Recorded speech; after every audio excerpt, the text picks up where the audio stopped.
श्री अकाल टीवी 84 देख रहे सारे दर्शकों का स्वागत है। मैं हरप्रीत कौर ते बुलेटिन की शुरुआत करते हैं हेडलाइंस के नाल। पुलवामा तो बाद फिर दहलिया जम्मू के बस स्टैंड से ग्रेनेड धमाके विच एक व्यक्ति की मौत जबकि 26 के करीब लोग हुए जख्मी। जांच एजेंसियां ने इलाके की की घेराबंदी। भाजपा तो बाद कांग्रेस ने भी पंजाब तो फूकिया चोण बिगुल। राहुल गांधी ने मोगा विच कीती रैली। भाजपा ते प्रधानमंत्री मोदी नूं घेरिया जबकि नशा के मुद्दे ते कैप्टन सरकार दे भी असिधे तौर ते विन्ने निशाने। रैली विच गरजे कैप्टन बेदगी मामलिਆਂ ते सख्त कार्रवाई कीते जाण दी कही गल। नाल ही राहुल गांधी नूं दस्सिया देश दा अगला प्रधानमंत्री। कैप्टन अमरिंदर सिंह नूं चोणां मौके ही किसानां दी आउंदी है याद। भगवंत मान ने विन्ने कैप्टन ते निशाने। नाल ही मान ने कहा कि दिल्ली विच सिखां दी कातल है कांग्रेस ते कांग्रेस नूं धर्म दे मामलिਆਂ ते बोलण दा नहीं कोई हक। ते श्रोमणी अकाली दल ने कीता SIT दा बाईकाट। जांच एजेंसी नूं दस्सिया राजनीति तो प्रेरित। कुंवर विजय प्रताप सिंह नूं भी लिया निशाने ते मनतार बराड़ नूं जान बुझ के फसाउण दी कही गल। ते हुण इन्हां खबरां दा विस्तार। पुलवामा हमले दे जख्म अजे तक परे नहीं कि अज जम्मू के बस स्टैंड ते ग्रेनेड धमाका हो गया। इस धमाके विच एक दी मौत हो गई जबकि 26 के करीब लोग जख्मी दसे जा रहे हैं जिन्होंने इलाज लई हस्पताल भर्ती करवाया गया। इस हमले तो बाद इलाके विच तणाव दा माहौल बनया होया है। इस धमाके की सूचना मिलदियां ही जम्मू कश्मीर पुलिस मौके ते पुज गई ते इलाके की घेराबंदी करके जांच शुरू कर दी। सुरक्षा एजेंसियां वालों धमाके के कारणों का पता लगाया जा रहा है। We are working on leads all the time whenever we get generic inputs, but there was nothing very specific about this. What do you think is the modus operandi? Because already security agencies were on high alert after this Pulwama attack and then the airstrike. Yes. What do you think is the modus operandi? What was the purpose and intention behind this explosion in the heart of Jammu city? Well, that's always true. Whenever there is heightened state of alert, we strengthen our checking, we strengthen our frisking, but there is always a possibility of someone is slipping through, and this one seems to be a case like that. Obviously the intention is always to disturb the communal peace and harmony, and I would request everyone to maintain calm, and the police is working on all the leads that are available, and we are collecting evidence and we are sure to hunt them down. Bhajpa तो बाद अज कांग्रेस वालों भी लोक सभा चोणां दा बिगुल पंजाब तो वजाया गया। कांग्रेस के कौमी प्रधान राहुल गांधी ने पंजाब विच आके अपनी ही सरकार खिलाफ बयान दे दिता। राहुल गांधी ने श्रोमणी अकाली दल नूं निशाने ते लैंदियां नशियां दे मामले ते वड्डे लोकां खिलाफ कार्रवाई करन लई केंद्र सरकार नूं अपील कीती, जिस दा सिद्धा संकेत ये जांदा है कि पंजाब सरकार ने नशे दे मगरमच्छां विरुद्ध कोई कार्रवाई नहीं कीती। जो गल पंजाब दी जनता करदी है ओह मसला राहुल गांधी ने अज स्टेज तो संबोधन करदिया छेड़ लिया। उन्हें नशियां दी गल छेड़ लई पर वो ना चाहते हुए भी कैप्टन सरकार ते वार कर गए। राहुल गांधी मोदी सरकार ते तंज कसदे कसदे अपनी ही सरकार दी किरकिरी कर गए। उन्हें कहा कि मोदी सरकार इनफोर्समेंट डायरैक्टोरेट तो नशा दे कारोबार विच शामिल पंजाब दियां वड्डियां मच्छियां ते मगरमच्छां उपर कार्रवाई क्यों नहीं करवांदी। राहुल गांधी ने कहा कि जद उन्होंने नशे का मसला चुकिया सी तां अकालियां ने उन्हों दा मजाक उड़ाया सी। उन्हें यह भी कहा कि कैप्टन सरकार ने नशे का लक तोड़िया है पर मोदी सरकार नूं अपील करते हैं कि ईडी नूं कह के पंजाब दे इन्हां वड्डे मगरमच्छां खिलाफ कार्रवाई की जाए। 5 साल पहले नरेंद्र मोदी प्रधानमंत्री बने, बजट वादे किए थे। हर साल 2 करोड़ युवाओं को रोजगार देने का है। किसानों को सही दाम देने का है। पूरी मदद करने का है। पंजाब में अमरिंदर सिंह जी रोजगार देने का काम कर रहे हैं। यहां जो उद्योग बंद हो रहे थे वो खुल रहे। हिंदुस्तान का सबसे बड़ा फूड प्रोसेसिंग प्लांट पंजाब में खुलने जा रहा है। मगर बाकी हिंदुस्तान में अभी नहीं। कहीं जाके आप पूछे युवाओं से पूछे भैया क्या करते हो, वापस जवाब मिलता है कुछ नहीं करते। गुरु एक गुरु वाले नहीं दिखाता, प्यार और भाईचारे की विचारधारा, सबको एक साथ ले जाने की विचारधारा। और दूसरी तरफ आरएसएस की विचारधारा, एक धर्म को दूसरे धर्म से लड़ाने की विचारधारा, नफरत कराने की विचारधारा। जीत गुरु नानक जी की होगी। जीत गुरु नानक जी की विचारधारा की होगी। प्यार और भाईचारे से हिंदुस्तान आगे बढ़ेगा। कांग्रेस पार्टी का कार्यकर्ता सिर्फ सरकार में निकले हिंदुस्तान में कांग्रेस पार्टी को जिताने का काम और दिल्ली में कांग्रेस पार्टी की सरकार बनाने का काम करेगा। ਮੋਗਾ ਦੀ ਕਾਂਗਰਸ ਰੈਲੀ ਵਧਦਾ ਪੰਜਾਬ ਬਦਲਦਾ ਪੰਜਾਬ ਵਿੱਚ ਕੈਪਟਨ ਅਮਰਿੰਦਰ ਸਿੰਘ ਨੇ ਬੋਲਦਿਆਂ ਕਿਹਾ ਕਿ ਪਿਛਲੀ ਅਕਾਲੀ ਭਾਜਪਾ ਸਰਕਾਰ ਦੇ ਕਾਰਜਕਾਲ ਦੌਰਾਨ ਸ਼੍ਰੀ ਗੁਰੂ ਗ੍ਰੰਥ ਸਾਹਿਬ ਜੀ ਤੇ ਹੋਰ ਧਰਮ ਗ੍ਰੰਥਾਂ ਦੀਆਂ 43 ਵਾਰ ਬੇਦਬੀਆਂ ਹੋਈਆਂ ਪਰ ਉਸ ਸਰਕਾਰ ਨੇ ਕੁਝ ਨਹੀਂ ਕੀਤਾ। ਹੁਣ ਬੇਦਬੀ ਦੇ ਸਾਰੇ ਦੋਸ਼ੀਆਂ ਨੂੰ ਛੇਤੀ ਸਜ਼ਾਵਾਂ ਮਿਲਣਗੀਆਂ। ਕੈਪਟਨ ਨੇ ਕਿਹਾ ਕਿ ਭਾਰਤ ਦੇ ਅਗਲੇ ਪ੍ਰਧਾਨ ਮੰਤਰੀ ਰਾਹੁਲ ਗਾਂਧੀ ਹੋਣਗੇ। उन्होंने कहा कि छोटे किसानों ते खेत मजदूरों के कर्जे माफ किए जा रहे हैं। उन्होंने कहा कि पंजाब के 17 लाख किसान कर्जे हेठां दबे हुए हैं। उन्होंने 10 लाख किसानों के 2-2 लाख रुपए के कर्जे माफ किए गए हैं। उन्होंने कहा कि इस कर्जा माफी प्रोग्राम के चौथे गेड़ की शुरुआत हुण राहुल गांधी करेंगे। बीजेपी वाले या इन्हां दे दूजे जिहड़े समर्थक ने अकाली ते इत्थे पंजाब वस की है अज बिल्कुल इन्हां दा प्रकार हो गया वा। 43 बार साडे गुरु ग्रंथ साहब ने खा गए याद रहे इन्होंने नहीं किया जी ने भी किया लेकिन 43 बार को गीता कुरान शरीफ गुरका साहब सब खा गए लेकिन इन्होंने ये नहीं देखा फड़े किले फड़े लगे कि गीता किले रोड़ा रोड़ा दो दिन मान पाके बात कर रहे थे सारे बंदे सारे मिले असि फट के अलग करके आ गए और मैं तो दस किसी को छुड़ा आगे कोई सोचता है कि मैं हिंदुओं से प्रसाद कराऊंगा गीता फाड़ूंगा या कुरान फाड़ूंगा या गुरु ग्रंथ साहब फाड़ूंगा कौमा लैपटॉप सारी सियासत वास्ते ये मैं देखूंगा कैसे गाली करते हैं इन्होंने कदे कदे इन्होंने रखा है इसको करवा ना जेड़े सारी किसानी है देख के आए हो एक चौथा सारा हो ये बेरोजगार रोजगार मेला मेला से रखा हुआ है एक चौथा सारा चल रहा पहला सी 2 एकड़ का जिन्हें की जमीन सी और पूरा गोला करा दे के बना दे कोऑपरेटिव बैंक या बैंक के कमर्शियल बैंक का वैसे पूरा किया फिर तीसरे दौर पार्टी के लिए तक जिन्हें कोऑपरेटिव बैंक का और सी मुका चुके और चौथा दौर शुरू हो रहा है जिन्हें 5 एकड़ तक जिन्हें कमर्शियल बैंक का नाम है वो अभी पूरा कर रहे हैं और शुरुआत अभी करके आते हैं पर ये है गरीब सारी किसानी कितनी है गरीब 17 लाख परिवार सारे पंजाब के किसानी ਜਿਹੜੀ ਇਹ ਜਲਦੇ ਦੇ ਵਿੱਚ ਦਬੇ ਹੋਏ ਉਹਦੇ ਵਿੱਚੋਂ ਸਵਾਲ ਆਸਾ 5 लाख 5 एकड़ करते हो और पहला जो गरीब करता ਸੁਨੀਲ ਜਾਖੜ ਨੇ ਇਸ ਰੈਲੀ ਨੂੰ ਸੰਬੋਧਨ ਕਰਦਿਆਂ ਸਭ ਤੋਂ ਪਹਿਲਾਂ ਪੰਜਾਬ ਦੇ ਅਮੀਰ ਵਿਰਸੇ ਤੇ ਪੰਜਾਬੀਆਂ ਦੀ ਬਹਾਦਰੀ ਦੀ ਗੱਲ ਕੀਤੀ ਤੇ ਕਿਹਾ ਕਿ ਅਕਾਲੀਆਂ ਨੇ ਪੰਜਾਬੀਆਂ ਖਾਸ ਕਰਕੇ ਨੌਜਵਾਨਾਂ ਨੂੰ ਨਸ਼ਿਆਂ ਵੱਲ ਧੱਕਿਆ। ਕੇਂਦਰ ਦੀ ਨਰਿੰਦਰ ਮੋਦੀ ਸਰਕਾਰ ਤੇ ਨਿਸ਼ਾਨਾ ਸਾਧਦਿਆਂ ਜਾਖੜ ਨੇ ਕਿਹਾ ਕਿ ਕੌਮਾਂਤਰੀ ਸਰਹੱਦ ਉੱਤੇ ਜਾਣ ਬੁੱਝ ਕੇ ਤਣਾਅ ਪੈਦਾ ਕੀਤਾ ਗਿਆ ਏ ਤਾਂ ਜੋ ਸਾਲ 2019 ਦੀਆਂ ਆਮ ਚੋਣਾਂ ਵਿੱਚ ਸਿਆਸੀ ਲਾਹਾ ਲਿਆ ਜਾ ਸਕੇ। ਉਹਨਾਂ ਕਿਹਾ ਕਿ ਦੇਸ਼ ਵਿੱਚ ਕਿਸੇ ਨੂੰ ਵੀ ਫੌਜਾਂ ਤੇ ਕਿਸੇ ਕਿਸਮ ਦਾ ਸ਼ੱਕ ਨਹੀਂ ਹੈ।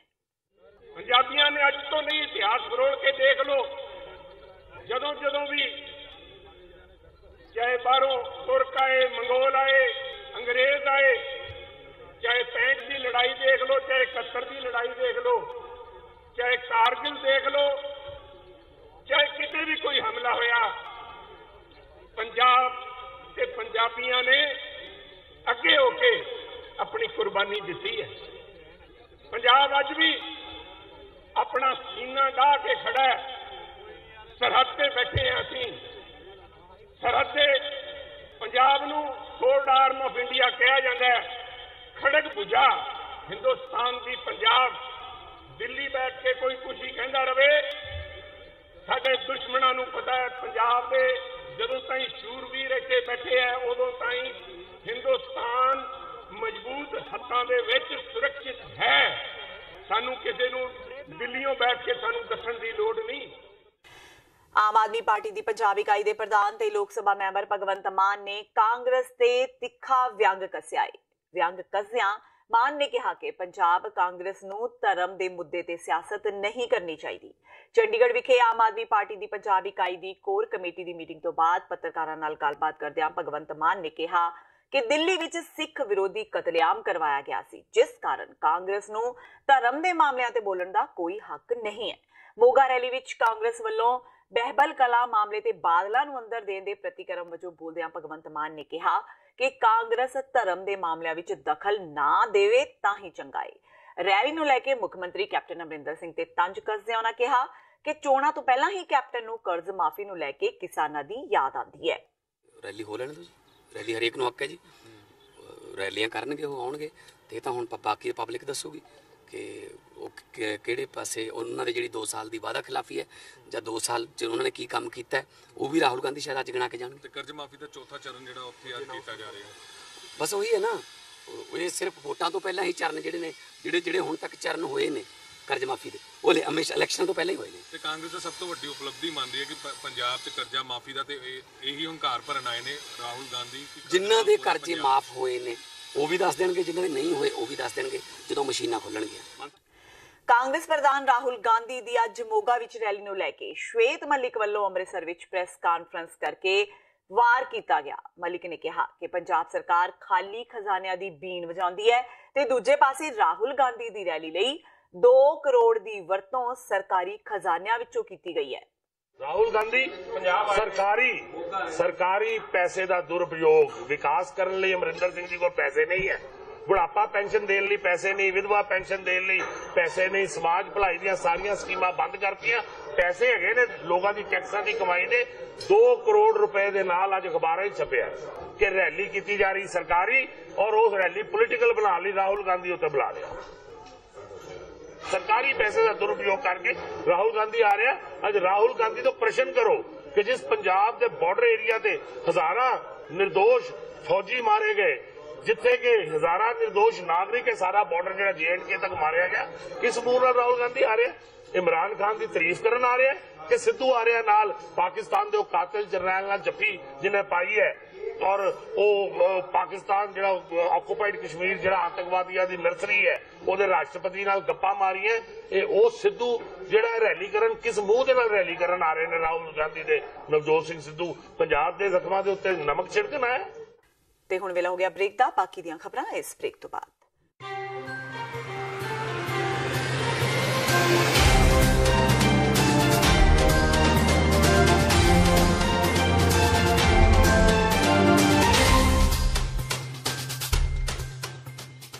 ਕੀ ਤੁਸੀਂ ਆਪਣੇ ਟੈਕਸਸ ਨੂੰ ਲੈ ਕੇ ਚਿੰਤਤ ਹੋ? ਤੁਸੀਂ ਆਪਣੀ ਕਮਾਈ ਲਈ ਮਿਹਨਤ ਕਰਦੇ ਹੋ, ਭਾਵੇਂ ਤੁਸੀਂ ਨੌਕਰੀ ਵਿੱਚ ਹੋਵੋ ਜਾਂ ਆਪਣਾ ਬਿਜ਼ਨਸ ਚਲਾਉਂਦੇ ਹੋ। ਜਦੋਂ ਟੈਕਸ ਭਰਨ ਦਾ ਸਮਾਂ ਆਉਂਦਾ ਤਾਂ ਤੁਹਾਨੂੰ ਇੱਕ ਭਰੋਸੇਯੋਗ ਟੈਕਸ ਅਕਾਊਂਟੈਂਟ ਦੀ ਲੋੜ ਹੈ ਜੋ ਟੈਕਸ ਬੈਲੈਂਸ ਦਾ ਤੁਹਾਡੇ ਪੱਖ ਵਿੱਚ ਜਾਣਾ ਯਕੀਨੀ ਬਣਾਵੇ। ਸਿਆਟਲ ਦੀ ਜਾਣੀ ਪਛਾਣੀ company accurate accountants and taxes ਤੁਹਾਡੀ ਸੇਵਾ ਵਿੱਚ ਹਾਜ਼ਰ ਹੈ। ਅਸੀਂ ਹਰ ਤਰ੍ਹਾਂ ਦੇ ਟੈਕਸ ਭਰਨ ਵਿੱਚ ਤੁਹਾਡੀ ਮਦਦ ਕਰਾਂਗੇ। ਟੈਕਸ ਸੰਬੰਧੀ ਕਿਸੇ ਵੀ ਤਰ੍ਹਾਂ ਦੇ ਸਵਾਲ ਲਈ ਅੱਜ ਹੀ ਸਾਡੇ ਤੱਕ ਪਹੁੰਚ ਕਰੋ। Accurate accountants and Texas.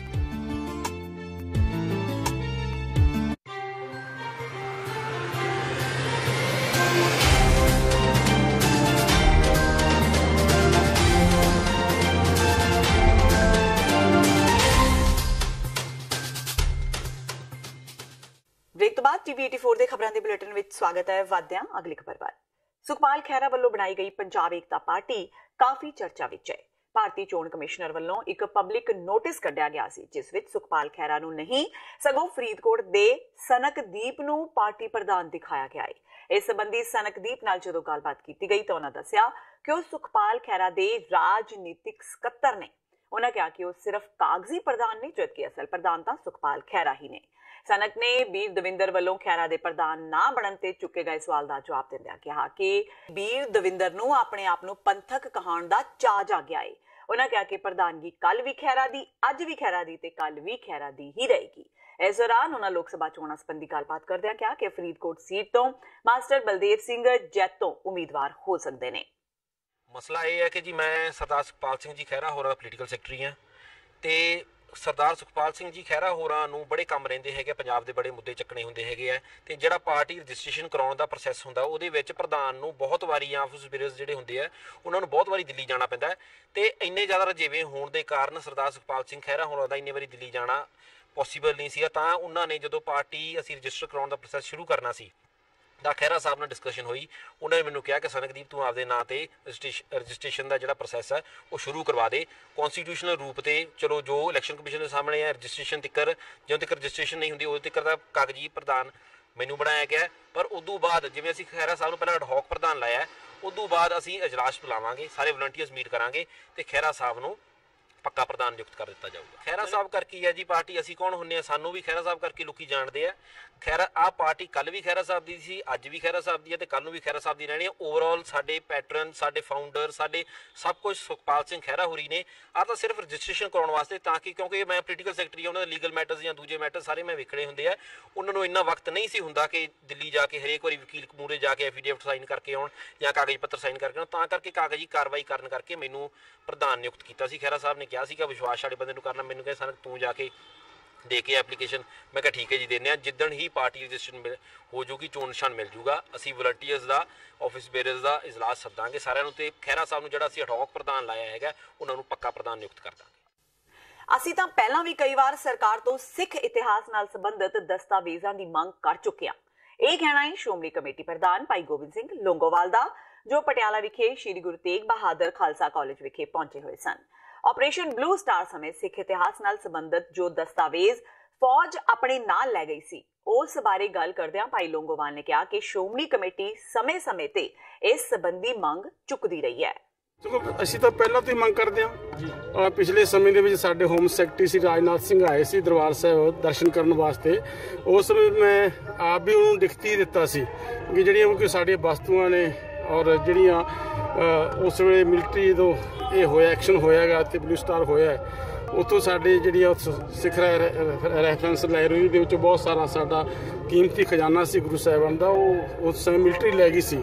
ਅਸੀਂ ਬਾਰ-ਬਾਰ ਉਸ ਸਮੇਂ ਤੋਂ ਹੀ ਸ਼੍ਰੋਮਣੀ ਗੁਰਦੁਆਰਾ ਪ੍ਰਬੰਧਕ ਕਮੇਟੀ ਜਿਹੜੀ ਹੈ ਉਹ ਹਮੇਸ਼ਾ ਬੇਨਤੀ ਵੀ ਕਰਦੀ ਆ ਰਹੀ ਹੈ। ਅਸੀਂ ਕਈ ਵਾਰ ਲਿਖ ਕੇ ਵੀ ਸਰਕਾਰ ਨੂੰ ਦਿੱਤਾ ਵੀ ਸਾਡੀਆਂ ਜਿਹੜੀਆਂ ਵਸਤੂਆਂ ਉਸ ਵੇਲੇ ਗਈਆਂ ਉਹ ਵਾਪਸ ਕੀਤੀਆਂ ਜਾਣ। ਤਖਤ ਸ੍ਰੀ ਪਟਨਾ ਸਾਹਿਬ ਦੇ ਸਾਬਕਾ ਜਥੇਦਾਰ ਗਿਆਨੀ ਇਕਬਾਲ ਸਿੰਘ ਨੇ ਅਹੁਦਿਆਂ ਪਾਸੇ ਹਟਣ ਤੋਂ ਬਾਅਦ ਹਮਲਾਵਰ ਰੁਖ ਅਖਤਿਆਰ ਕਰ ਲਿਆ ਹੈ। ਇਕਬਾਲ ਸਿੰਘ ਨੇ ਕਿਹਾ ਕਿ ਉਹਨਾਂ ਨੂੰ ਜਾਣ ਬੁੱਝ ਕੇ ਫਸਾਇਆ ਜਾ ਰਿਹਾ ਹੈ। ਉਹਨਾਂ ਇਹ ਵੀ ਕਿਹਾ ਕਿ ਡੇਰਾ ਸਿਰਸਾ ਮੁਖੀ ਗੁਰਮੀਤ ਰਾਮ ਰਹੀਮ ਨੂੰ ਮਾਫੀ ਦੇਣ ਦਾ ਵਿਰੋਧ ਕਰਨ ਤੇ ਉਹਨਾਂ ਨੂੰ ਬਦਨਾਮ ਕੀਤਾ ਗਿਆ ਹੈ। ਇਕਬਾਲ ਸਿੰਘ ਨੇ ਕਿਹਾ ਕਿ ਡੇਰਾ ਮੁਖੀ ਦੀ ਮਾਫੀ ਨੂੰ ਗਿਆਨੀ ਗੁਰਮੁਖ ਸਿੰਘ ਤੇ ਗੁਰਬਚਨ ਸਿੰਘ ਨੇ ਸੰਪਾਦਿਤ ਕੀਤਾ ਸੀ ਤੇ ਮਾਫੀ ਨੂੰ ਜਾਇਜ਼ ਠਹਿਰਾਉਣ ਲਈ 90 ਲੱਖ ਦੇ ਇਸ਼ਤਿਹਾਰ ਵੀ ਦਿੱਤੇ ਗਏ। ਉਹਨਾਂ ਕਿਹਾ ਕਿ ਇਹਨਾਂ ਘਟਨਾਵਾਂ ਨੇ ਧਾਰਮਿਕ ਸੰਸਥਾਵਾਂ ਤੇ ਸਿਆਸੀ ਪਾਰਟੀਆਂ ਦੇ ਗੱਠਜੋੜ ਦੀ ਪੋਲ ਵੀ ਖੋਲ ਦਿੱਤੀ। ਇਸ ਦੇ ਲਈ ਅਕਾਲ ਤਖਤ ਸਾਹਿਬ ਦੇ ਜਥੇਦਾਰ ਗਿਆਨੀ ਹਰਪ੍ਰੀਤ ਸਿੰਘ, ਗਿਆਨੀ ਗੁਰਮੁਖ ਸਿੰਘ ਤੇ ਗੁਰਬਚਨ ਸਿੰਘ ਨੂੰ ਤਲਬ ਕਰਨ। ਉਹਨਾਂ ਇਹ ਵੀ ਕਿਹਾ ਕਿ ਉਹ ਆਪਣੇ ਇਲਜ਼ਾਮਾਂ ਬਾਰੇ ਸਪਸ਼ਟੀਕਰਨ 3 ਮੈਂਬਰੀ ਕਮੇਟੀ ਨੂੰ ਦੇ ਚੁੱਕੇ ਨੇ ਤੇ ਹੁਣ ਅਸਤੀਫੇ ਮਗਰੋਂ ਵੀ ਜਾਂਚ ਸ਼ੁਰੂ ਹੋਣਾ ਕਿਸੇ ਸਾਜ਼ਿਸ਼ ਦਾ ਹਿੱਸਾ ਹੈ। ਸਾਬਕਾ ਜਥੇਦਾਰ ਨੇ ਕਿਹਾ ਕਿ ਉਹਨਾਂ ਨੂੰ ਅਕਾਲ ਤਖਤ ਵਿਖੇ ਵੀ ਸਾਜ਼ਿਸ਼ ਤਹਿਤ ਤਲਬ ਕੀਤਾ ਗਿਆ। 1984 ਸਿੱਖ ਕਤਲੇਆਮ ਵਿੱਚ ਸਜ਼ਾ ਯਾਫਤਾ ਸਾਬਕਾ ਕਾਂਗਰਸੀ ਲੀਡਰ ਸੱਜਣ ਕੁਮਾਰ ਖਿਲਾਫ ਕਤਲੇਆਮ ਦੇ ਇੱਕ ਹੋਰ ਮਾਮਲੇ ਵਿੱਚ ਅਦਾਲਤ ਵਿੱਚ ਅੱਜ ਅਹਿਮ ਸੁਣਵਾਈ ਹੋਈ। ਦਿੱਲੀ ਦੀ ਪਟਿਆਲਾ ਹਾਊਸ ਅਦਾਲਤ ਵਿੱਚ ਹੋਈ ਸੁਣਵਾਈ ਦੌਰਾਨ ਮਾਮਲੇ ਦੀ ਮੁੱਖ ਗਵਾਹ ਚਾਮ ਕੌਰ ਨੇ ਸੱਜਣ ਕੁਮਾਰ ਖਿਲਾਫ ਗਵਾਹੀ ਦਿੱਤੀ। ਸੁਲਤਾਨਪੁਰੀ ਇਲਾਕੇ ਵਿੱਚ ਕਤਲ ਕੀਤੇ ਗਏ ਸਿੱਖਾਂ ਦੇ ਇਸ ਮਾਮਲੇ ਵਿੱਚ ਪੀੜਤਾਂ ਦੇ ਵਕੀਲ ਹਰਵਿੰਦਰ ਸਿੰਘ ਫੂਲਕਾ ਨੇ ਦੱਸਿਆ ਕਿ ਚਾਮ ਕੌਰ ਦਾ ਕ੍ਰਾਸ ਐਗਜ਼ਾਮੀਨੇਸ਼ਨ ਪੂਰਾ ਹੋ ਗਿਆ ਹੈ। ਉਹਨਾਂ ਦੱਸਿਆ ਕਿ ਚਾਮ ਕੌਰ ਨੇ ਅਦਾਲਤ ਨੂੰ ਦੱਸਿਆ ਕਿ ਸੱਜਣ ਕੁਮਾਰ ਨੇ ਕਿਸ ਤਰ੍ਹਾਂ ਲੋਕਾਂ ਨੂੰ ਮਰਵਾਇਆ। ਇਸ ਦੌਰਾਨ ਚਾਮ ਕੌਰ ਨੂੰ ਲਗਾਤਾਰ ਗਵਾਹੀ ਨਾ ਦੇਣ ਦੀਆਂ ਧਮਕੀਆਂ ਵੀ ਮਿਲਦੀਆਂ ਰਹੀਆਂ ਨੇ। ਸ਼੍ਰੋਮਣੀ ਅਕਾਲੀ ਦਲ ਵੱਲੋਂ ਅੱਜ ਚੰਡੀਗੜ੍ਹ ਵਿੱਚ ਪ੍ਰੈਸ ਕਾਨਫਰੰਸ ਕੀਤੀ ਗਈ, ਜਿਸ ਵਿੱਚ ਅਕਾਲੀ ਦਲ ਨੇ SIT ਦੇ ਬਾਈਕਾਟ ਦਾ ਐਲਾਨ ਕੀਤਾ। ਬਹਿਬਲ ਕਲਾਂ ਕਾਂਡ ਦੀ ਪੜਤਾਲ ਕਰ ਰਹੀ ਵਿਸ਼ੇਸ਼ ਜਾਂਚ ਟੀਮ ਤੇ ਅਕਾਲੀ ਦਲ ਨੇ ਗੰਭੀਰ ਇਲਜ਼ਾਮ ਲਗਾਏ ਨੇ। ਉਹਨਾਂ ਦਾ ਕਹਿਣਾ ਹੈ ਕਿ ਸਿਆਸੀ ਦਖਲਅੰਦਾਜ਼ੀ ਨਾਲ SIT ਚੱਲ ਰਹੀ ਹੈ। ਸ਼੍ਰੋਮਣੀ ਅਕਾਲੀ ਦਲ ਦੇ ਆਗੂਆਂ ਨੇ SIT ਮੁਖੀ ਤੇ ਸਵਾਲ ਚੁੱਕਦਿਆਂ ਕਿਹਾ ਕਿ ਕੁੰਵਰ ਵਿਜੇ ਪ੍ਰਤਾਪ ਸਿੰਘ ਸਿਆਸੀ ਦਬਾਅ ਹੇਠ ਕੰਮ ਕਰ ਰਹੇ ਨੇ। ਉਹਨਾਂ ਕੈਪਟਨ ਅਮਰਿੰਦਰ ਸਿੰਘ ਨੂੰ ਸਿਆਸੀ ਬਦਲਾਖੋਰੀ ਦਾ ਰਾਹ ਛੱਡਣ ਦੀ ਚੇਤਾਵਨੀ ਦਿੱਤੀ। ਅਕਾਲੀ ਆਗੂਆਂ ਨੇ ਕਿਹਾ ਕਿ ਕੋਟਕਪੂਰਾ ਤੇ ਬਹਿਬਲ ਕਲਾਂ ਕਾਂਡ ਮਾਮਲੇ ਦੀ ਜਾਂਚ ਸੁਪਰੀਮ ਕੋਰਟ ਦੇ ਜੱਜ ਤੋਂ ਕਰਵਾਉਣੀ ਚਾਹੀਦੀ ਹੈ। ਉਹਨਾਂ ਸ਼੍ਰੋਮਣੀ ਅਕਾਲੀ ਦਲ ਦੇ ਸਾਬਕਾ ਵਿਧਾਇਕ ਮਨਤਾਰ ਸਿੰਘ ਬਰਾੜ ਨੂੰ ਤੰਗ ਪਰੇਸ਼ਾਨ ਕਰਨ ਦੇ ਦੋਸ਼ ਵੀ ਲਗਾਏ। ਇਸ ਮੌਕੇ ਅਕਾਲੀ ਦਲ ਦੇ ਆਗੂ ਬਲਵਿੰਦਰ ਸਿੰਘ ਭੂੰਦੜ, ਅਕਾਲੀ ਦਲ ਦੇ ਬੁਲਾਰੇ ਤੇ ਸਾਬਕਾ ਮੰਤਰੀ ਮਹੇਸ਼ਿੰਦਰ ਸਿੰਘ ਗਰੇਵਾਲ ਤੇ ਦਲਜੀਤ ਸਿੰਘ ਚੀਮਾ ਵੀ ਮੌਜੂਦ ਸਨ। ਜਿਵੇਂ ਸਰਦਾਰ ਮਨਤਾਰ ਸਿੰਘ ਬਰਾੜ ਉਸ ਵੇਲੇ ਇਲੈਕਟਡ ਐਮਐਲਏ ਸੀ, ਇੱਕ ਇਲੈਕਟਡ ਐਮਐਲਏ ਦੀ ਜਿਹੜੀ ਰੂਟੀਨ ਦੇ ਵਿੱਚ ਉਹਦੀਆਂ ਜ਼ਿੰਮੇਵਾਰੀਆਂ ਬਣਦੀਆਂ, ਜਿਹੜੀ ਕਿ ਪਬਲਿਕ ਨੇ ਉਹਨੂੰ ਸ਼ਕਤੀ ਦਿੱਤੀ ਹੁੰਦੀ ਆ ਔਰ ਉਹਨੇ ਪਬਲਿਕ ਦੀ ਦੇਖ ਰੇਖ ਕਰਨੀ ਹੁੰਦੀ ਹੈ। ਜਿਸ ਤਰੀਕੇ ਉਹਦੇ ਟੈਲੀਫੋਨ ਰਿਕਾਰਡ ਨੂੰ ਇਸ ਤਰੀਕੇ ਪੇਸ਼ ਕੀਤਾ ਜਾ ਰਿਹਾ ਕਿ ਜਿਵੇਂ ਬਹੁਤ ਵੱਡੀ ਅਫੈਂਸ ਕੀਤੀ ਜਾ ਰਹੀ ਹੈ, ਇਹ ਅਸੀਂ ਰਿਲਾਈਜ਼ ਕੀਤਾ ਕਿ ਸਾਰੇ ਹੀ ਇਲੈਕਟਡ ਰਿਪਰੈਜ਼ੈਂਟੇਟਿਵ, ਚਾਹੇ ਅੱਜ ਬਣੇ ਆ ਜਾਂ ਸਾਬਕਾ, ਚਾਹੇ ਐਮਪੀ ਹੈ ਚਾਹੇ ਐਮਐਲਏ ਹੈ, ਸਾਰਿਆਂ ਦੇ ਵਾਸਤੇ ਬਹੁਤ ਵੱਡੀ ਖਤਰੇ ਦੀ ਘੰਟੀ ਹੈ।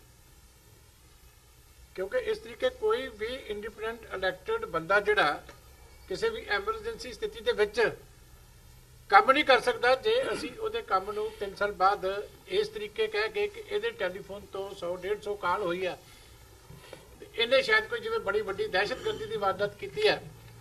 ਮੇਰੇ ਖਿਆਲ ਕੋਈ ਵੀ ਪੰਜਾਬ ਦਾ ਐਮਐਲਏ ਨਹੀਂ ਹੋਣਾ ਕਿ ਜਿਹਦੇ ਟੈਲੀਫੋਨ ਤੋਂ ਰੋਜ਼ 150-200 ਟੈਲੀਫੋਨ ਨਾ ਹੁੰਦਾ। ਤੁਹਾਨੂੰ ਦੱਸਾਂ, ਪਾਰਟੀ ਬੜੀ ਕਲੀਅਰ ਹੈ। ਜਿੱਥੇ ਤੱਕ ਡਿਲੀਵਰੀ ਆਫ ਜਸਟਿਸ ਐਕਸਪੈਕਟੇਸ਼ਨ ਸੀ, ਜਦ ਸਾਨੂੰ ਸੀ ਸਰਦਾਰ ਪ੍ਰਕਾਸ਼ ਸਿੰਘ ਜੀ ਬਾਦਲ, ਸਰਦਾਰ ਸੁਖਬੀਰ ਸਿੰਘ ਜੀ ਬਾਦਲ, ਡਾਕਟਰ ਦਲਜੀਤ ਸਿੰਘ ਜੀ ਚੀਮਾ, ਸਰਦਾਰ ਮਨਤਾਰ ਸਿੰਘ ਜੀ ਬਰਾੜ ਐਟਸੈਟਰਾ, ਜਿਹੜੇ ਵੀ ਅਕਾਲੀ ਲੀਡਰ ਨੂੰ ਸਿੱਟ ਨੇ ਕਿਹਾ ਉਹ ਉਸ ਮੁਤਾਬਕ ਉਹਨਾਂ ਨਾਲ ਕੋਆਪਰੇਟ ਕਰਦੇ ਰਹੇ। ਜਦ ਹੁਣ ਇੱਕ ਕ੍ਰਿਸਟਲ ਕਲੀਅਰ ਹੈ, ਦਿਨ ਚੜੇ ਵਾਂਗੂ ਸਾਫ਼ ਹੈ ਕਿ ਸਿੱਟ ਆਪਣਾ ਮਨ ਬਣਾਈ ਬੈਠੀ ਹੈ। ਇਹ ਕਾਰਵਾਈਆਂ ਇੱਕ ਫਾਰਸ ਹੈ, ਇੱਕ ਠੱਗੀ ਹੈ, ਇੱਕ ਡਰਾਮਾ ਹੈ। We will not fall prey to that drama. We boycott this sit. We will not cooperate with this sit and we outrightly reject this sit. Kotkapura ਗੋਲੀकांड ਵਿੱਚ ਗ੍ਰਿਫਤਾਰ ਮੁਅੱਤਲ ਆਈਜੀ ਉਮਰਾਨ ਨੰਗਲ ਨੂੰ ਪੰਜਾਬ ਹਰਿਆਣਾ ਹਾਈ ਕੋਰਟ ਨੇ ਰਾਹਤ ਦਿੰਦਿਆਂ ਬਲੈਂਕਟ ਬੇਲ ਦੇ ਦਿੱਤੀ ਹੈ। ਹਾਈ ਕੋਰਟ ਦੇ ਹੁਕਮ ਅਨੁਸਾਰ ਜੇਕਰ ਪੰਜਾਬ ਪੁਲਿਸ ਗੋਲੀकांड ਮਾਮਲੇ ਨੂੰ ਛੱਡ ਹੋਰਨਾਂ ਕੇਸਾਂ ਵਿੱਚ ਉਮਰਾਨ ਨੰਗਲ ਨੂੰ ਗ੍ਰਿਫਤਾਰ ਕਰਦੀ ਹੈ ਤਾਂ ਉਹਨਾਂ ਨੂੰ 7 ਦਿਨ ਪਹਿਲਾਂ ਨੋਟਿਸ ਦੇਣਾ ਹੋਵੇਗਾ। ਪਟਿਆਲਾ ਤੋਂ member parliament doctor Dharamvir Gandhi Punjab ਦੇ ਮੁੱਖ ਮੰਤਰੀ ਕੈਪਟਨ ਅਮਰਿੰਦਰ ਸਿੰਘ ਦੀ ਪਤਨੀ ਬੀਬੀ ਪਰਨੀਤ ਕੌਰ ਤੇ ਭੜਕ ਉੱਠੇ। ਡਾਕਟਰ ਗਾਂਧੀ ਦਾ ਕਹਿਣਾ ਹੈ ਕਿ ਪਰਨੀਤ ਕੌਰ ਕੋਲ ਕੋਈ ਸੰਵਿਧਾਨਕ ਅਹੁਦਾ ਨਾ ਹੋਣ ਦੇ ਬਾਵਜੂਦ ਵੀ ਉਹ ਸਰਕਾਰੀ ਮਸ਼ੀਨਰੀ ਦਾ ਪ੍ਰਯੋਗ ਕਰਕੇ ਆ ਰਹੀਆਂ ਚੋਣਾਂ ਲਈ ਪ੍ਰਚਾਰ ਤੇ ਲੱਗੀ ਹੋਈ ਹੈ। ਉਹਨਾਂ ਪਰਨੀਤ ਕੌਰ ਨੂੰ ਲਲਕਾਰਦਿਆਂ ਆਖਿਆ ਕਿ ਉਹ ਉਹਨਾਂ ਦੇ 5 ਸਾਲਾਂ ਦੀ ਕਾਰਗੁਜ਼ਾਰੀ ਵਾਂਗ ਆਪਣੇ 15 ਸਾਲਾਂ ਦੀ ਕਾਰਗੁਜ਼ਾਰੀ ਲੋਕਾਂ ਸਾਹਮਣੇ ਪੇਸ਼ ਕਰਨ। ਡਾਕਟਰ ਗਾਂਧੀ ਨੇ ਸਾਬਕਾ ਮੈਂਬਰ ਪਾਰਲੀਮੈਂਟ ਪਰਨੀਤ ਕੌਰ ਵੱਲੋਂ ਬਤੌਰ ਐਮਪੀ ਉਹਨਾਂ ਵੱਲੋਂ ਇਲਾਕੇ ਦੇ ਵਿਕਾਸ ਲਈ ਕੀਤੀਆਂ ਕੋਸ਼ਿਸ਼ਾਂ ਤੇ ਪ੍ਰਾਪਤੀਆਂ ਨੂੰ ਅਖਬਾਰੀ ਬਿਆਨਾਂ ਰਾਹੀਂ ਚਮਕਾਉਣ ਦੀਆਂ ਕੀਤੀਆਂ ਜਾ ਰਹੀਆਂ ਕੋਸ਼ਿਸ਼ਾਂ ਨੂੰ ਝੂਠ ਦਾ ਪੁਲੰਦਾ ਤੇ ਸਿਆਸੀ ਬੇਈਮਾਨੀ ਗਰਦਾਨਿਆ। ਉਹਨਾਂ ਪਰਨੀਤ ਕੌਰ ਨੂੰ ਚੁਣੌਤੀ ਦਿੱਤੀ ਕਿ ਉਹ ਉਹਨਾਂ ਵਾਂਗ ਆਪਣੇ 15 ਸਾਲ ਦੀ ਕਾਰਗੁਜ਼ਾਰੀ ਦਾ ਹਿਸਾਬ ਲੋਕਾਂ ਦੀ ਕਚਹਿਰੀ ਵਿੱਚ ਪੇਸ਼ ਕਰਨ। ਜ਼ਿਕਰਯੋਗ ਹੈ ਕਿ ਜ਼ਿਲ੍ਹੇ ਅੰਦਰ ਗ੍ਰਾਂਟਾਂ ਦੀ ਵੰਡ ਜਾਂ ਹੋਰ ਸਮਾਗਮਾਂ ਅੰਦਰ ਪਰਨੀਤ ਕੌਰ ਹੀ ਮੁੱਖ ਮਹਿਮਾਨ ਵਜੋਂ ਵਿਚਰ ਰਹੇ ਨੇ, ਜਿਸ ਤੋਂ member parliament doctor Dharamvir Gandhi ਕਾਫੀ ਔਖੇ ਹੋ ਗਏ ਨੇ। ਮੇਰੇ ਕੋਲ ਸਿਰਫ 25 ਕਰੋੜ ਰੁਪਏ ਆਇਆ 5 ਸਾਲਾਂ 'ਚ, 5 ਕਰੋੜ ਰੁਪਏ ਪ੍ਰਤੀ ਸਾਲ ਆਉਂਦਾ ਹੈਗਾ। ਮੈਂ ਉਹਦੇ 'ਚ ਪਟਿਆਲੇ ਆਓ, ਇੱਕ ਕੋਨੇ ਚੱਲ ਪਿਓ ਦੂਜੇ ਕੋਨੇ ਤੱਕ। ਪਟਿਆਲੇ ਹਲਕੇ ਦੇ 1000 ਸਕੂਲਾਂ 'ਚ ਟਾਇਲਟ, ਆਰਓ ਤੇ ਬੈਂਚਸ। ਕੋਈ ਬੱਚਾ ਟਾਟਾਂ ਤੇ ਨਹੀਂ ਹੈਗਾ, ਕੋਈ ਬੱਚਾ ਬੋਰੀਆਂ ਤੇ ਨਹੀਂ ਹੈ। ਹਾਂਜੀ, ਨਹੀਂ, I set an example. I given an alternative. To Patiala, this is a personal thing. I have brought 1900 crore rupee railway project. Rajpura Bhatinda double line, Rajpura Mohali, which is a key link for 10 districts of Punjab for connectivity to their capital Chandigarh. Chandigarh ਸਾਡੀ ਰਾਜਧਾਨੀ ਹੈ, ਸਾਡੀ PGI, ਸਾਡੇ high court ਹੈ, ਸਾਡੀ ਸਰਕਾਰ ਬਹਿੰਦੀ ਹੈ, ਸੋ ਸਾਡੀ ਯੂਨੀਵਰਸਿਟੀ ਹੈਗੀ ਹੈ। ਸੋ ਪਟਿਆਲੇ 10 ਜ਼ਿਲ੍ਹੇ ਆਪਣੀ ਰਾਜਧਾਨੀ ਨਾਲ ਬਿਲਕੁਲ ਡਿਸਕਰੈਕਟ ਸੀਗਾ। ਸੋ ਮੈਂ 258 ਕਰੋੜ ਦੀ ਲਾਗਤ ਨਾਲ 20 ਵਾਰ ਰੇਲ ਮੰਤਰੀ ਨੂੰ ਮਿਲ ਕੇ, 2 ਵਾਰ ਪ੍ਰਧਾਨ ਮੰਤਰੀ ਨੂੰ ਮਿਲ ਕੇ ਇਹ ਜਿਹੜਾ ਰਾਜਪੁਰਾ ਮੋਹਾਲੀ ਰੇਲ ਲਿੰਕ ਮਨਜ਼ੂਰ ਕਰਾਇਆ। ਇਹ ਗੱਲ ਲੱਗ ਹੈ ਕਿ ਪਹਿਲਾਂ ਬਾਦਲ ਸਾਹਿਬ ਨੇ ਤੇ ਹੁਣ ਕੈਪਟਨ ਸਾਹਿਬ ਨੇ 4 ਵਾਰ ਮਿਲਣ ਤੋਂ ਬਾਅਦ ਵੀ 78 ਕਰੋੜ ਰੁਪਇਆ ਲੈਂਡ ਐਕੁਜੀਸ਼ਨ ਵਾਸਤੇ ਜਾਰੀ ਨਹੀਂ ਕੀਤਾ ਹੈਗਾ। ਨਹੀਂ ਤਾਂ ਸਾਰਾ ਮਾਲਵਾ ਚੰਡੀਗੜ੍ਹ ਨਾਲ ਜੁੜ ਜਾਂਦਾ ਅੱਜ ਨੂੰ। ਪੰਜਾਬ ਵਿੱਚ 3 ਲੱਖ ਆਵਾਰਾ ਪਸ਼ੂਆਂ ਕਾਰਨ ਕਿਸਾਨਾਂ ਦੀਆਂ ਫਸਲਾਂ ਦੀ ਹੋ ਰਹੀ ਬਰਬਾਦੀ ਦੇ ਮੁੱਦੇ ਨੂੰ ਲੈ ਕੇ ਅੱਜ ਭਾਰਤੀ ਕਿਸਾਨ ਯੂਨੀਅਨ ਲੱਖੋਵਾਲ ਦੀ ਅਗਵਾਈ ਵਿੱਚ ਸੂਬੇ ਦੇ ਹਜ਼ਾਰਾਂ ਕਿਸਾਨਾਂ ਵੱਲੋਂ ਟਰਾਲੀਆਂ ਵਿੱਚ ਭਰੇ ਆਵਾਰਾ ਪਸ਼ੂ ਚੰਡੀਗੜ੍ਹ ਵਿਖੇ ਮੁੱਖ ਮੰਤਰੀ ਨੂੰ ਸੌਂਪੇ ਜਾਣ ਤੋਂ ਪਹਿਲਾਂ ਹੀ ਸਵੇਰੇ ਕਰੀਬ 10:30 ਵਜੇ ਇਹਨਾਂ ਸਾਰੇ ਕਿਸਾਨਾਂ ਨੂੰ ਸਮਰਾਲਾ ਵਿਖੇ ਪੁਲਿਸ ਵੱਲੋਂ ਜਬਰੀ ਰੋਕ ਲਿਆ ਗਿਆ। ਇਸ ਦੌਰਾਨ ਵੱਡੀ ਗਿਣਤੀ ਵਿੱਚ ਆਈ ਪੁਲਿਸ ਫੋਰਸ ਨੇ ਬੈਰੀਕੇਡ ਲਗਾ ਕੇ ਕਿਸਾਨਾਂ ਨੂੰ ਅੱਗੇ ਵਧਣ ਤੋਂ ਰੋਕ ਦਿੱਤਾ। ਪੁਲਿਸ ਦੀ ਇਸ ਕਾਰਵਾਈ ਤੋਂ ਭੜਕੇ ਕਿਸਾਨਾਂ ਨੇ यूनियन के पंजाब प्रधान हरिंदर सिंह लखोवाल की अगवाई विच पुलिस के वतीरे खिलाफ रोस प्रगटांदियां लुधियाना चंडीगढ़ हाईवे जाम कर दिता। बई सानू पिंडां विच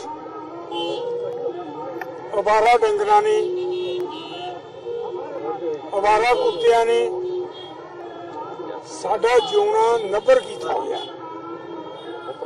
1 लाख तो वध साल च कुत्तियां ने लोकां नूं वड्ढिया। सैकड़े बच्चे कुत्तियां ने खाई लिया ते अवारा डंगरां ने साडा एक प्रधान जिले दा मारता टक्कर मार के। ते ये सरकार नूं असीं पिछली बारी भी सारे जिलिਆਂ ਦੇ ਡੀਸੀਆਂ ਨੂੰ ਮੈਮੋਰੈਂਡਮ ਦਿੱਤੇ ਸੀ ਤੇ ਡੰਗਰ ਛੱਡੇ ਸੀ। ਇਹਨਾਂ ਦੇ ਕੰਨ ਤੇ ਜੂੰ ਨਹੀਂ ਸਰਕੀ। ਅਸੀਂ ਇਹਨਾਂ ਨੂੰ ਕਿਹਾ ਸੀ ਵੀ ਪੰਜਾਬ ਅਸੈਂਬਲੀ 'ਚ ਇਹਨੂੰ ਪਾਸ ਕਰਕੇ ਸੈਂਟਰ ਤੋਂ ਇਹ ਕਾਨੂੰਨ ਚੇਂਜ ਕਰਾਓ भी इन्होंने डंगर का इंतजाम करो। ये कहते जी गऊशाला खोल देंगे तो गऊ सस भी इन्होंने लाता ते पर अजे भी ये अंत अवारा डंगर तुरे फिरते नहीं। असी मजबूर हो के आए हैं तो डंगर इन्होंने देने हैं तो थां थां इन्होंने रोकया। एक थां साडे डंगर लेने भी शुरू करते इन्होंने रोकया।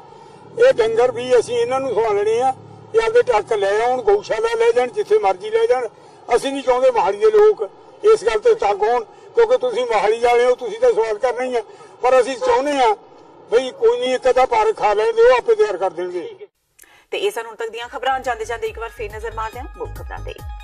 पुलवामा तो बाद फिर दहलिया जम्मू दे बस स्टैंड ते ग्रेनेड धमाके विच एक व्यक्ति दी मौत जबकि 26 दे करीब लोग होए जख्मी। जांच एजेंसियां ने इलाके दी कीती घेराबंदी। भाजपा तो बाद कांग्रेस ने भी पंजाब तो फूकिया चोण बिगुल। राहुल गांधी ने मोगा विच कीती रैली। भाजपा दे प्रधानमंत्री मोदी नूं घेरिया जबकि नशा दे मुद्दे ते कैप्टन सरकार दे भी असिद्धे तौर ते विन्ने निशाने। रैली विच गरजे कैप्टन बेदी मामलिਆਂ ते सख्त कार्रवाई कीते जाण दी कही गल। नाल ही राहुल गांधी नूं दस्सिया देश दा अगला प्रधानमंत्री। कैप्टन अमरिंदर सिंह नूं चोणां मौके ही किसानां दी आउंदी है याद। भगवंत मान ने विन्ने कैप्टन ते निशाने। नाल ही मान ने कहा कि दिल्ली विच सिखां दी कातल है कांग्रेस ते कांग्रेस नूं धर्म दे मामलिਆਂ ते बोलण दा नहीं कोई हक। ते श्रोमणी अकाली दल ने कीता SIT दा बाईकाट। जांच एजेंसी नूं दस्सिया राजनीति तो प्रेरित। कुंवर विजय प्रताप सिंह नूं भी लिया निशाने ते। मनतार बराड़ नूं जान बुझ के फसाउण दी कही गल। इस दे नाल ही TV 84 दा खबरां दा बुलेटिन खत्म हुंदा है। मैनूं हरप्रीत कौर नूं दिओ इजाजत। सत श्री अकाल।